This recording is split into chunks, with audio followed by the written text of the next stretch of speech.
Welcome back to Boring Reviews. Boring land. Oh, just kidding. Blasphemer!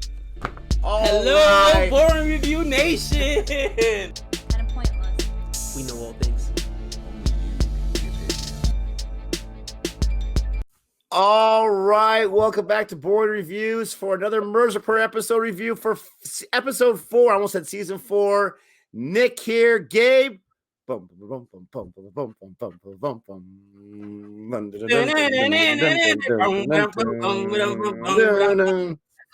Bro, I'm telling you, man, the beat is awesome, bro. That theme song is awesome. It's quick, it's to the point, man. I tell you what, Savannah was listening to it and she was like, oh, that is kind of catchy. How do you miss the episode then every single time? Because I always like go over a few minutes and then don't realize it's the next episode. You know what I'm saying? And she's like, you can hear it. You can clearly hear it. But what happens is they give you a few minutes before they bring it in. You know what I mean? But man, I'm super excited to talk about this one. You wanted the bloodbath, you got it, cousin. You wanted the bloodbath, you got it. It's Mirzapur, bro. I did not expect it. I was expecting a bigger scale bloodbath. I did not expect the showdown, though, of, basically the three boys there. You got Munna, you got Sharad, you got Guddu. We'll get to that in a little bit. Woo! Episode 4 is like 20 minutes longer than episode 3. It's interesting. I wonder when they were in the editing room, they were like, we've got to keep these parts for the next part. Because you could have easily had the whole teeth scene and everything and had Chapathi be like, Guddu's alive. You could have ended the episode right there. I'm curious why they kept it in there for the next one. Maybe they didn't trust the audience's ability to remember that going into the next episode, even though we live in the world of binging. But we are checking out spoilers all over the place for episode 4 for season 2 of Mirzapur. Please be warned. This episode had so much stuff going on. I love the package. And you have the delivery guy. He's like, I should get a reward because I gave it to you extra fast, right? This is a nice, package or whatever. And Munna says it like, teeth? Should I put it in your mouth? I mean, this guy, he's so unhinged. I love that message from Guddu, though. Let me ask you a question. There were a few people in the room when that went down. And remember, we're talking about the seeds of dissent being sold in the last episode. So he's right away like, he's alive? Was that for his injured son, right? Who he never turns on, even though his son's a total screw up. Munna's a screw up, let's be real. Or do you think that was more at going at Makpool? Because remember, Makpool and his people were supposed to find him, and they never did, all right? Who was that comment directed towards? And I think it was later on in this episode where the grandfather is like, a wounded animal is the most dangerous animal alive. And you've got to hunt him down. You got to find him, Makpool. And Makpool's like, yes, but I can't even pronounce how he says it. Like, basically, yes, Don, yes, Bayaji.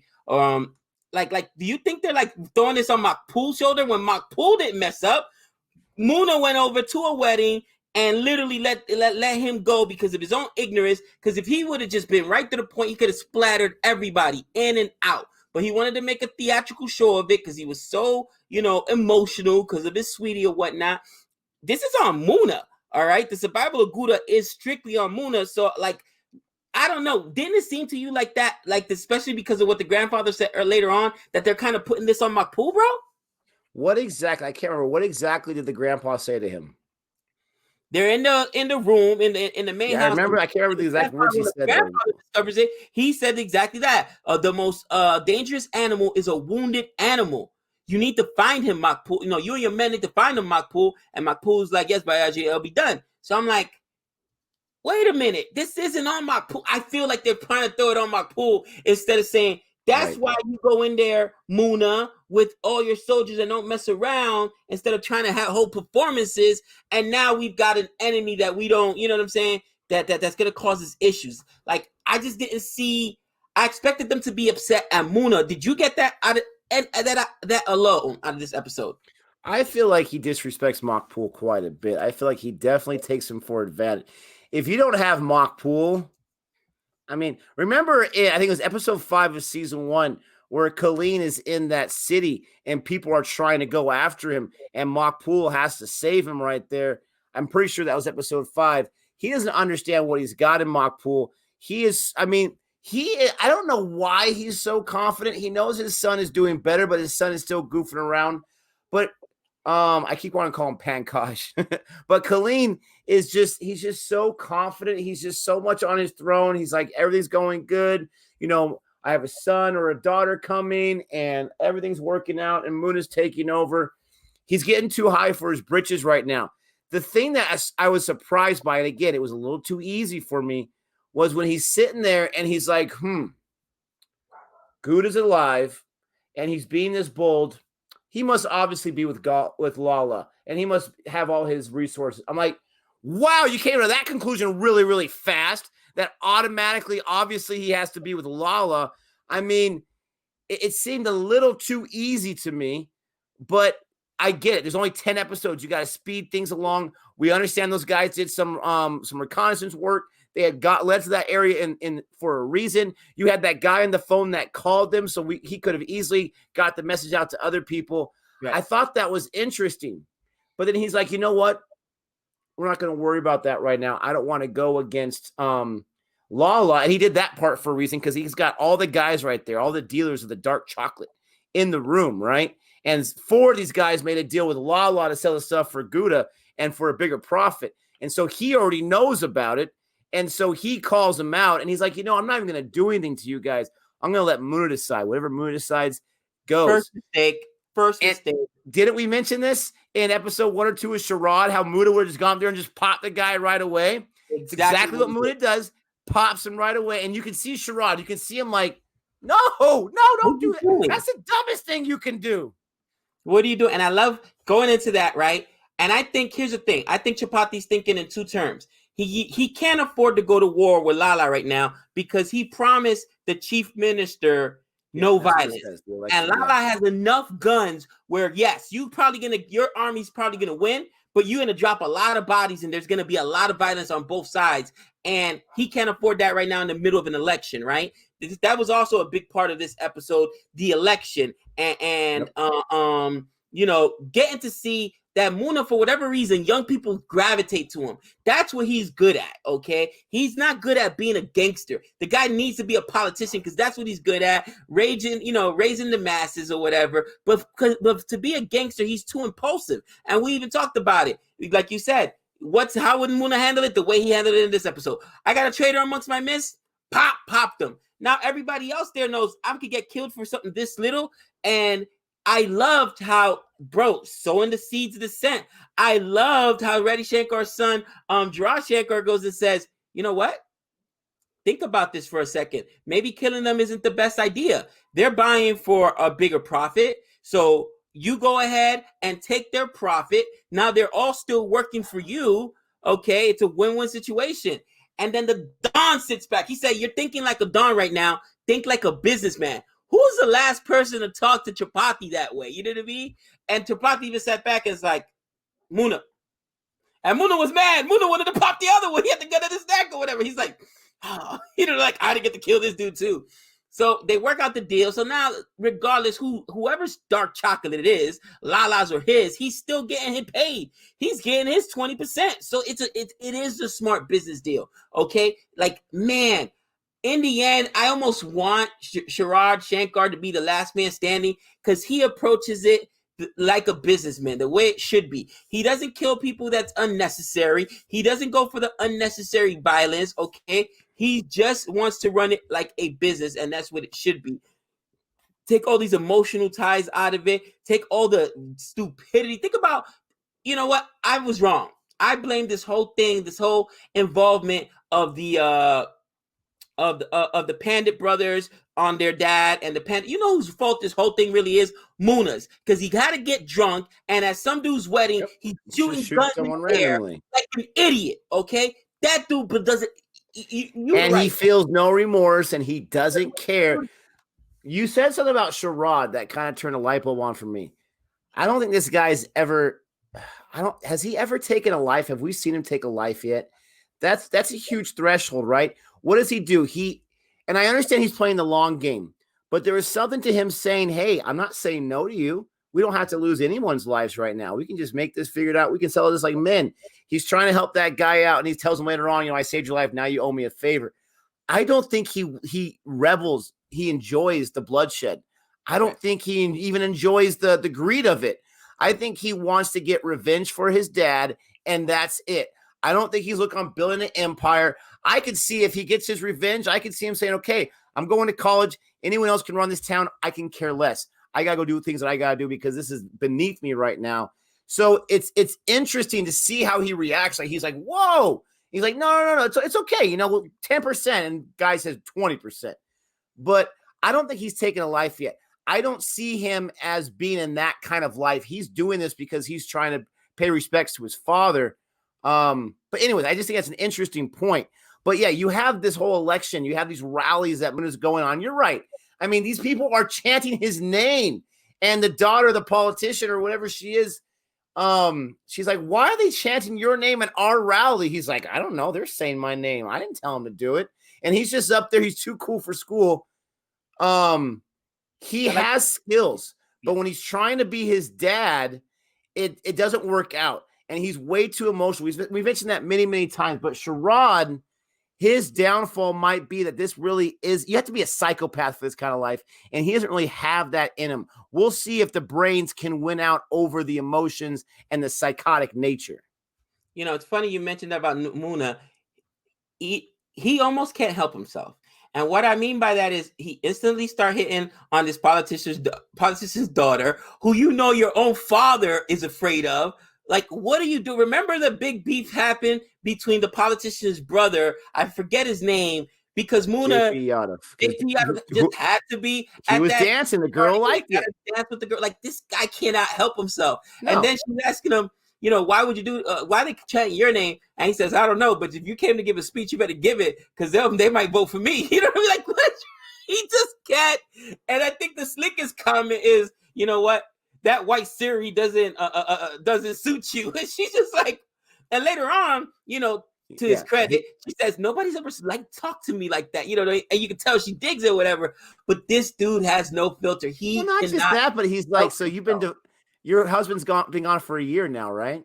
So what have you been doing for a year? I mean, this guy's just like, he's like, hey, and he's classic scumbag, right? He brings out some drugs. Hey, you want something to freshen you up a little bit? And of course she says yes. He looks at the guy who's like, the minister's right-hand guy, and he's like, do you have to be here? Don't you want to go eat some dinner right now or something? I mean, this guy thinks like that his crap doesn't stink. And not just that. Was it this episode? No, it was the episode before where the dude with the tobacco, he's like, dude, lay off that tobacco. You can get yourself some cancer. You're not immoral like I am. I mean, he is just like, he is so delusional. Oh my gosh, dude. So, I mean, the whole politics thing, again, was interesting. And then I don't think I've ever seen this. It happens. And we're finding out you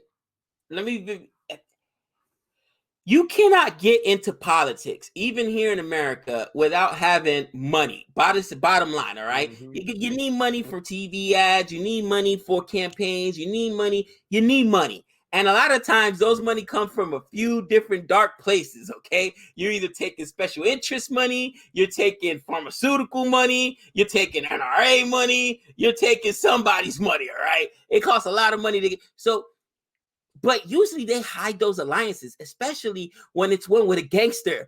They got Khalid's face on the poster right next to what is going on? I'm like, what? Is that more like an intimidation or a fear factor? Like, oh, you will vote. You will vote for our party. I mean, it's like anything else, right? You have a celebrity that you're endorsing your product. If that celebrity's reputation goes downhill, you want their face off your product right away. You don't care about how many affairs they're having or this or that they're doing. You just care about their reputation. And it's funny because this is the second time. Listen, if you are a poster maker in Mirzapur, don't make 500 or 5,000 copies until you get the proof approved. That's the second time in this series. One time in the first season, one time this time. We made 5,000 copies. What do you think? It'd be great once you get JP's face off there, and then you can run it.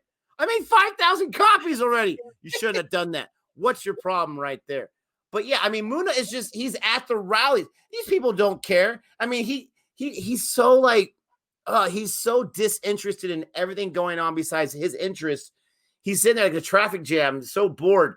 The guy's like, sorry, we can't get through. And he's like, whatever. And then he stands up and he just starts chanting like no big deal. And they all start chanting with him and they're all loving him or whatever. I mean, this guy's crazy. This guy's crazy. insane. But I like to see that aspect cover where, you know, politics and crime honestly intermingles, man. You know what I'm saying? It just does. You know what I mean? From that basic level to the fact that, you know, she's over here and she's so smart. And I'm thinking Munna's learning from her, the politician's daughter. I forget her name. Because he's like, why do you keep mentioning this other town? She's like, well, because, you know, even though our crime rate is high here, their crime rate is higher. So, you know, when you compare somebody, you always compare yourself to somebody worse. So we look better. And he's just like, for the first time, you see Munna's wheel spinning, actually taking it in. And then I forgot what it was, the actual stat. She was like, it was blank. You know what I mean? But if you say it with conviction. The form, like the proof that showed all the numbers and everything. She's like, the file, there's nothing in there. There's nothing but if you have confidence, we're going to believe you. You know what I mean, dude? Like he's finally learning that you've got to try to attack this thing like a business. And hopefully later on, he's able to take some of those lessons and put it into what he has in this empire to be king of Mirzapur. Hopefully, you got to stop rooting for him. The people I'm rooting for, they shared a beautiful moment, a great acting moment. The scene was so amazing to watch. And I'm talking about Golu not being able to sleep. She's trying to read the diary of Babalu that gets, you know, Dimpy uncovers it and she gives it to Golu. Golu opens it up and all she sees is just his name and she can't see the rest of it. She can't sleep on her own. She goes to Guddu's room. Guddu at the same time is like falling to pieces and he's freaking out. And she's like, I want to sleep in here. Is that okay with you? And he doesn't say anything because he's broken up. He just moves over and they lay there, right? And I feel like these two, even though they were with each other's sibling in a relationship, I feel like these two have a chemistry. I'm not going to say romantic chemistry, but they have a chemistry on there. So when they're getting on the bed, I'm like, no, this isn't going to be like a relationship thing. This is just them in pain. And then they turn around, they look at each other and they get closer. I'm like, oh, maybe this is going to be a relationship thing. But no, they have the same kind of pain. And Guddu, I mean, this guy opens up when he's sober, for crying out loud. He's like, is it going to make us weak if we cry together? And she says no. And they just hold each other and they cry. And before she gets in there, to see the look on his face, I mean, it was a beautiful, amazing moment. And I love the idea that it has nothing to do with relationship. It was just, we are feeling the same pain. We are the only two who know what each other is going through. We are the ones, Guddu more, way more, responsible for all this stuff. We just, like, it showed them as real people, not as robots. And they were able to have that nice moment and that nice scene together. And it was just an amazing moment. I absolutely love it. It's probably one of my favorite moments of the entire season so far. I just think you're right. It showed range, right? And we have never seen him be vulnerable. This was him being vulnerable, okay? Vulnerable to the audience, vulnerable to her. Like, yeah, I may be this muscle-bound Hulk, but I still feel. And right now, this is tearing me apart inside. I did this. Think about it. He told his own father, like, I know you would have preferred it was me and not Babalu. Like, you know what I'm saying? And his father, too, didn't deny it. Mom denied it. Remember, the father didn't deny it. That's got to kill him.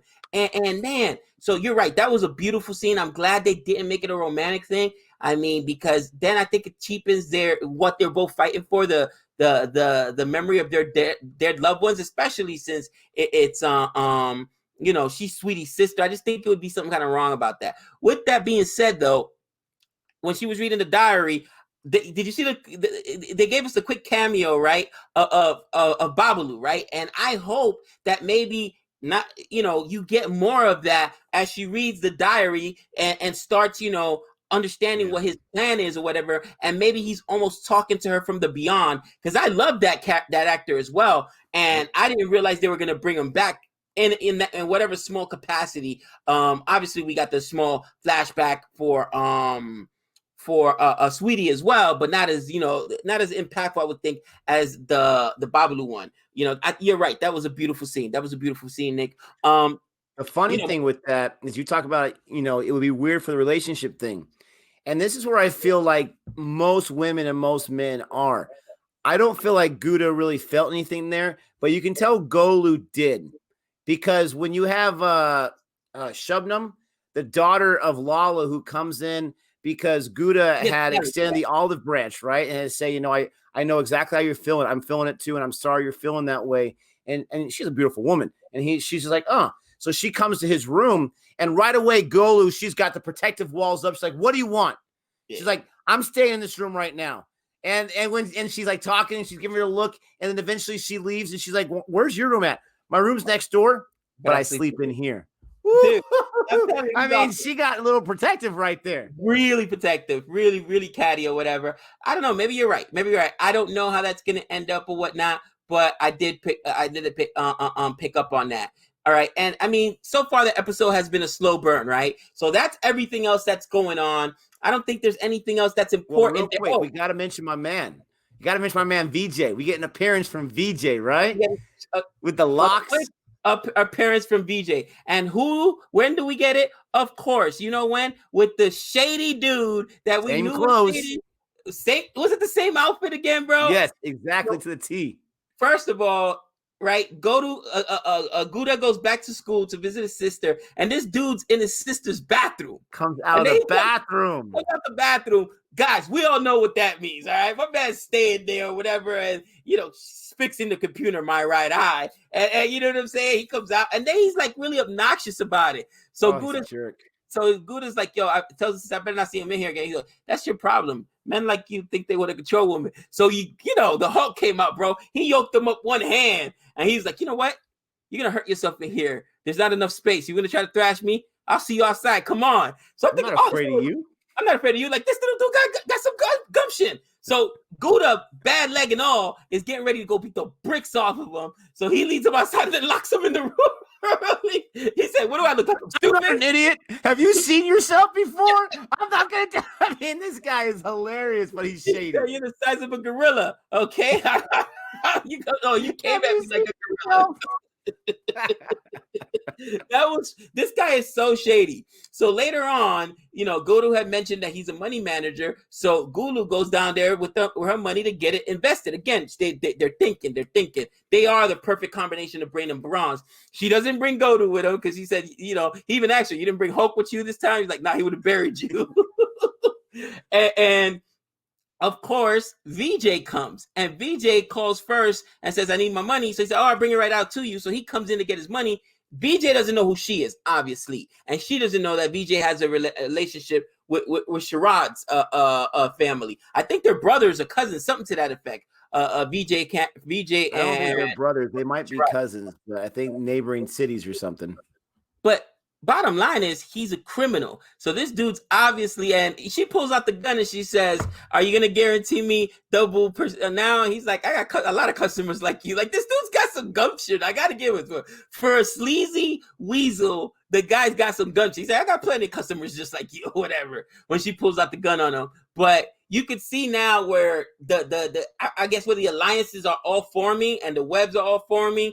And maybe this is going to be their back door to try to get to Sharad and his people, because ultimately they're going to need Sharad. I don't think Lala's enough to be able to take on the Tapatis. You know what I mean?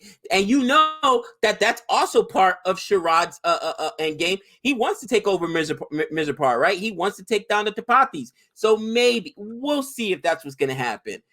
In any event, all right, here comes the seeds.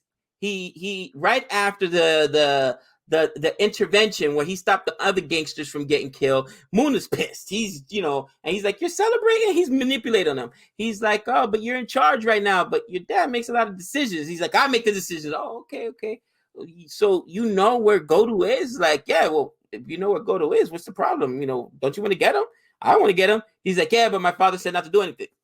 But so the man does make all the decisions. And he's just like, bro, Godfather. Go.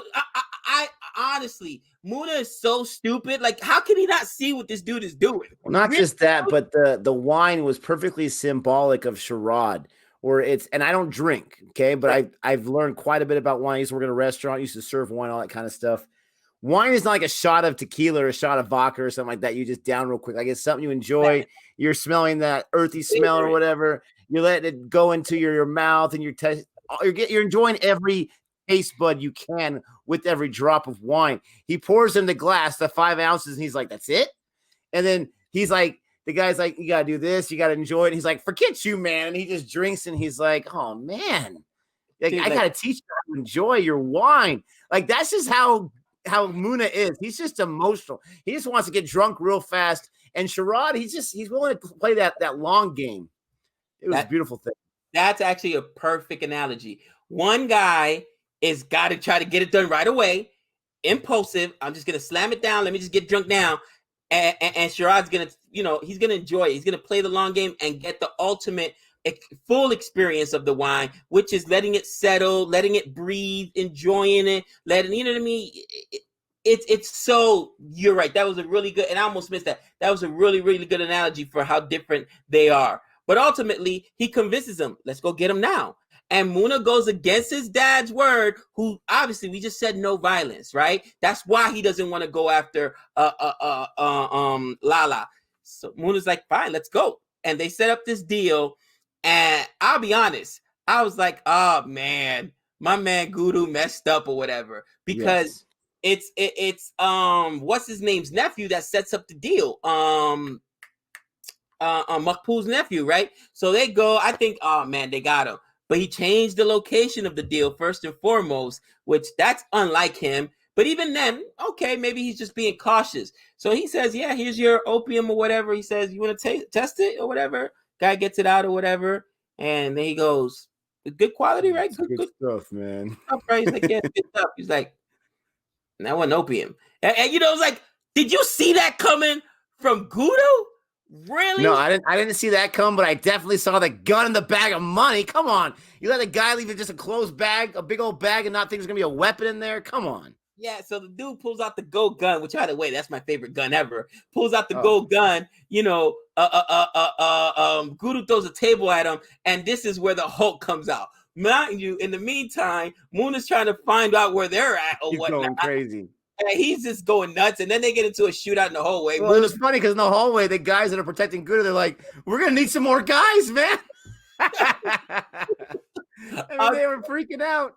Oh my gosh, dude! I'm telling you, this thing was this episode, like you said, yeah, it wasn't a huge red wedding kind of bloodbath, but that scene was so much fun. And then you had them fight. Sorry, you had them fighting and going at it with each other. I mean, they're breaking It's like Terminator or Ninja Turtles 2, where Super Shredder gets knocked down by the roof or whatever. You have them going with each other with, crutches, and you can see all these concussions happening. You have Munna, who's like all concussed, like, oh, I'm going to get this guy. Where's this guy at? You got gunshots going, and you have Guddu on one leg, for crying out loud, trying to survive and swing at these guys. Bro, he knocked Munna clean out with that. He's like, oh, like, oh. He was out on his feet, bro. He was on the ground. I'm gonna get you, man. Yeah, he was saying some choice words. The crazy thing is when Guddu got hit by the crutches in the head, it looked like it almost woke him up a little bit. Like it was like he had a crick in his neck and he got hit like, oh, thanks, that corrected me pretty well. And then maybe I'm sure he just like adrenaline started pumping after that and he just started going after the guy. But I mean, Sharad's like, like when he gets hit, oh my gosh, that hurt. Let me tell you something. Sharad may have been a smart dude, but he underestimated how much of the Hulk, all right, Munna has in him. Because Munna had them both yoked up or whatever. And he was like squeezing, like, he did a double suplex. Yes, it was a wrestling move. I was thinking to myself, oh, this is the perfect double team suplex. Come on, what are you guys doing? That was a fun scene, man. But again, brains usually beats brawn, especially because he's thinking to himself, we can't take this dude on our own. We got no guns. So, while Munna's over here still trying with a little stick to try to take out Guddu, he kicks down like you said, the last pole that's holding up the roof and assumes that the roof was going to take him down. But he knows one-on-one, we can't take this dude. This dude is thrashing us in here. Not to mention, you guys have been at this club forever. You're not in your own territory. Cops are going to come. If not, reinforcements are going to come. So we got to get out of here. And you said it. Makpul's nephew, and I forget his name, ain't gonna last too long. My man already took a bullet. All right, my man's leaking, bro. It's going down, and they know that's Makpul's nephew, don't they? They have to know at the very. I don't know if they know. I don't know if they know the connection because Are they going to care about Makpul's family? No, he's just a guy that works for him. Are they even aware of his mother who's not feeling too well? It's a good point. You're right. Good point. I didn't think about that. Okay, so here's something I want you to think about, though. So in that moment where Munna, he's trying to find Gudda. Gudda's underneath that little, precipice that falls down or whatever, and Sharad kicks it. Does Sharad kick it because he's ultimately trying to protect Gudda? And you would think having a precipice fall him is going to kill him and not protect him, but the way the angle comes, it would be more like an angle right here where you're going to be safe underneath. Does he do that to protect Gudda? Because eventually he doesn't really want Gudda to go down. He just wants to make Munna think that he's on his side. Or does he do that to protect Munna because Munna was kind of knocked out and eventually Gudda was going to get a second wind? I'm not sure. I'm not sure where Sharad's head is at. I'm not sure if he wants to see Gudda go yet because he might be able to see in the future. He wants to see on my side. Because he said, I am Sharad Shankar, Radhi Shankar's son, who, you killed. And he's like, he said something to my mother or whatnot, or, you know what I mean? And I'm like, I thought he was going to try to pop Gudda right then and there. You know what I mean? And it looked that way, but he hesitated. He didn't do it. I think, though, but it's what you said earlier. He's never done it before, dude. So I don't know if he's even got that in him. You know what I'm saying? He had him point blank, bro. Before anybody get in there, before Gudda flipped the table, bro, that's as easy as pop, pop, pop, pop. Not that I've ever done it, but you got to point blank. What are you going to do? Give a big monologue in the speech? If you're really that angry and you're trying to get vengeance, you have him point blank, shoot him, it's over. But he didn't do that, all right? He didn't do that, so maybe he doesn't have it in him. I mean, he's going to have to choose a side, though, right? Ultimately, what is more in your father's, what's the word? They're both your enemies. The enemy of my enemy is my friend, right? But was it the guys that kicked your father out of Mirzapur all those years ago, did your father dirty? Eventually, your father died because one of his men killed your father. Whether they gave the orders or not, it didn't matter. It's because of that beef that happened. Or is it the guy that actually pulled the trigger? Who's more responsible? You know what I'm saying? Let me tell you my answer. My opinion is the Tripathi betrayal from many, many years ago runs deep, and it leads to so much heartache from his father. The Gudda situation, his father was trying to get Gudda on his side. He was trying to make an alliance with him. He was good enough for his father, and then Gudda, being Gudda, shoots him, and so obviously he killed him. So what I'm saying is the initial betrayal or the initial revenge is going to be on Gudda. But if there's something about Gudda that he actually likes or he admires, that instant rage is going to wash away. And what's going to be left in its place? The people that tormented him for so many years, right? It's just like if you're being bullied by someone for 10 years of your life and you get in a fight with someone else who pops you in the face, right? You might want to get some revenge, but then you're still mad at that guy for 10 years who put you through it. So I'm curious if this whole thing kind of got out of his system, and I'm just hoping he's going to focus more on Munna because I want Munna to go down. He's not going to go down this season. I know that, but I want him to. Big is going to go down this season. Think about it. Did we see Babalu going at all? Babalu was one of my favorite characters from season 1, man. I didn't see him going down. I didn't see Sweetie going down. No, actually, I think you said you saw Sweetie going down because, of the issue. I thought it was going to be Gudda and Sweetie. I did not see so Babalu. I'm like, what? So anybody can go. Like I said, the one person that can't go on the show, bro, talk about posters in Mirzapur, all right? Pankaj Tripathi on every single poster, all right? That's their marketing tool, bro. You can't just kill him off the show. Say goodbye.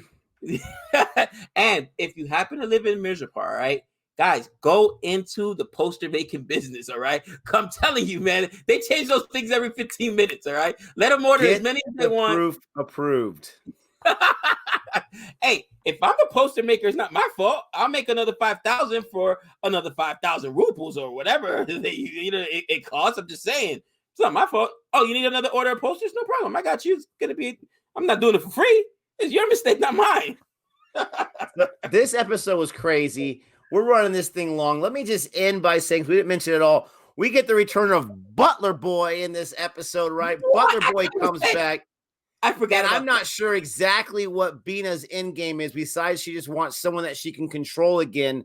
Because what does she do? She realizes that there's evidence that her husband doesn't have it, literally does not have it in him to get her pregnant. And so she gets the documentation. She sends Butler Boy, the doctor, takes him out. Butler Boy's running out away from that. I mean, she's told everybody so far that they're the father. And any of them could be, to be quite honest. But I mean, she's just controlling everyone. And she's a few days removed from just in her life until she comes up with this idea. I want to know. We saw the pregnancy test. We saw that. I want to know if she faked the pregnancy test, for crying out loud. Because did she sit there and did she not shoot herself because she realized that she's been sick because she might be pregnant? Maybe. Or did she realize because of something else? I want to know what that moment of clarity is. I don't think she faked the pregnancy, because when she saw that, she didn't show it to anyone. She just, okay, I'm pregnant, so let me go tell people. But man, Butler Boy is back. I feel bad for this guy. Didn't they cut his stuff off? Yes, he said I was going to get married. I was going to have kids, and because of you, I can't. Well, don't worry, baby, because I got a kid for you right now. It's your kid. But I mean, well, I was going to say, Lorena Bobbitt did it to John Bobbitt, and he survived. But I would have thought it's over for you, cousin. Get to it quickly. If you get to it quickly, yeah. I mean, I guess he can still survive. With that being said, though, yeah, she uses Butler Boy to poke the doctor. Now the doctor's leaking. Poor dude was only trying to get Colleen some man pills. You know what I'm saying? Like, man, you know what I mean? Seriously. Like, listen, but what did I say, bro? She was devious. I saw her true colors last episode, bro. She's devious too. Everybody in that house is devious. I'm telling you, it is gonna be a free for all, bro. The last episode better be Red Wedding +2, where everybody goes, man. Oh, I hope so. They've got to build up to it. Let us know what you guys think about this episode. Don't forget to like and subscribe. Let us know if you're digging these reviews, and if you want so much more. We're going to do them regardless, but just let us know if you want more. Don't forget to like the video, and until next time, we know all things.